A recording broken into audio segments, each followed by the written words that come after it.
اهلا وسهلا ومرحبا بيكم في حلقه جديده من برنامجكم مع ماما سمسمه. في حلقه جديده نصايح للبنات، خليكم معانا.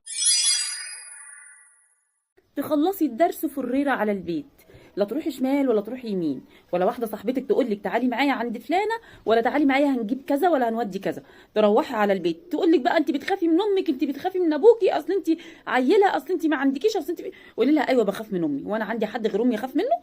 اخاف من ربنا وبعدين اخاف من امي.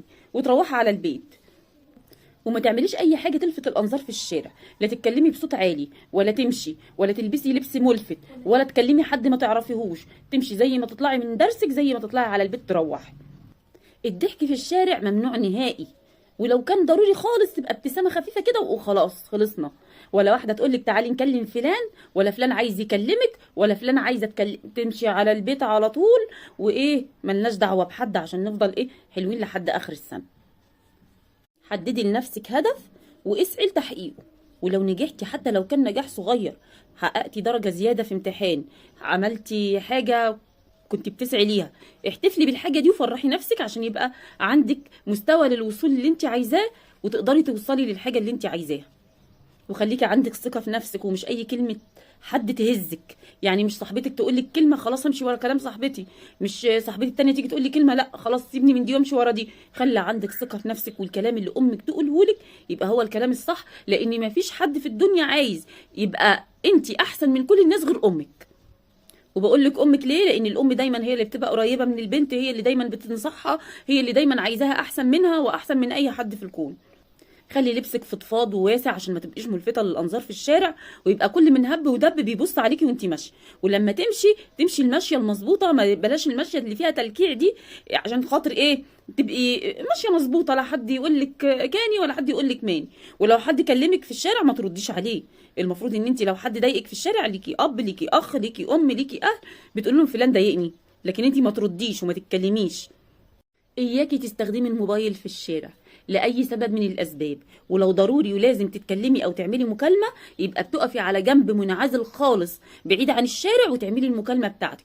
والمكالمة دي لازم تكون يا إما لأبوكي يا إما لأمك يا إما لحد مثلا جاي ياخدك من الدرس. ويستحسن إن المكالمة تكون داخل الغرفة أو الفصل اللي بتاخدي فيه أو القاعة اللي بتاخدي فيها الدرس. يعني تخرجي تركبي العربية أو تروحي لأهلك اللي جايين ياخدوكي، لكن مكالمة في الشارع ممنوعة. بلاش بلاش بلاش. بلاش الصحبة النمامة اللي بتاخد بالها من كل الناس وكل حاجة إلا نفسها. يعني ابعدي بعيد عنها يستحسن. خليكي في نفسك، اشغلي نفسك في نفسك، اشغلي نفسك بإنك تكوني كويسة، اشغلي نفسك في أهدافك اللي انت عايزة توصلي لها، اشغلي نفسك في المذاكرة، اشغلي نفسك في كل امتحان انت هتمتحنيه. جبنا فيه درجة الشهر اللي فات مثلا كانت درجة أقل، جبنا عايزين نجيب أحسن الشهر اللي جاي، عايزين نجيب أحسن الشهر اللي بعده. وبلاش تصدقي كلام زمايلك ان هما ما بيذاكروش، عشان غالبا هما بيذاكروا وعايزين يضللوكي ويخلوكي انت محلك سر. ولو ليكي صاحبه دايما تقولك انا ما بعملش حاجه وبصحى بعد الظهر وماما بتعمل كل حاجه، اعرفي ان دي كسوله، اعرفي ان دي مش هيبقى عندها هدف وهي اساسا عايشه بلا هدف، اعرفي ان دي عايزه تتخدم وملهاش علاقه باي حد، اعرفي ان دي كساليه من الدرجه الاولى مش هتحقق اي هدف في حياتها. وامشي دايما مع اللي يعينك على حياتك وعلى نفسك وعلى مذاكرتك، واللي يساعدك دايما واللي انت تساعديه. يعني نقي صحابك، دايما تنقي وتختاري صحابك. بلاش اللعبيه، بلاش الكدابه، بلاش اللي بتشغل نفسها بغيرها، بلاش اللي دايما اهم حاجه عندها اللبس والشكل والمنظر. بلاش الناس دي كلها، ونقي حد يبقى شبهك، نقي حد ترتاحي وانتي ماشيه معاه او بتكلميها، نقي حد يبقى لو طلبتي منها حاجه تساعدك، لان الصاحب بيبقى سند. نقي صاحبه توفلها وهي ترد لك الوفاء. وما تنسيش ان الصاحب ساحب، يعني صاحبتك بتعمل حاجه غلط هتسحبك للغلط بتاعها من غير ما تحسي. يعني مثلا تعالي نكلم ده ابن خالتي، ده ابن عمتي، ده جارنا، ده انا متربيه معاه، تعالي هتبصي تلاقي نفسك بقت شله وانتي بتكلمي الشله دي. ابعدي بعيد عنها خالص.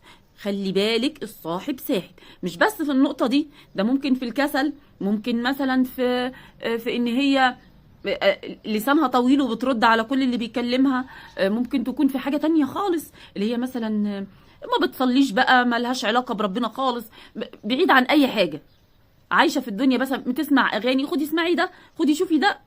ابعدي بعيد عن الناس اللي دي خالص. ولو وصلتوا معانا في الفيديو لحد هنا يبقى لايك وسبسكرايب، ومش هوصيكوا بقى حبه الحاجات اللي بتحصل دي.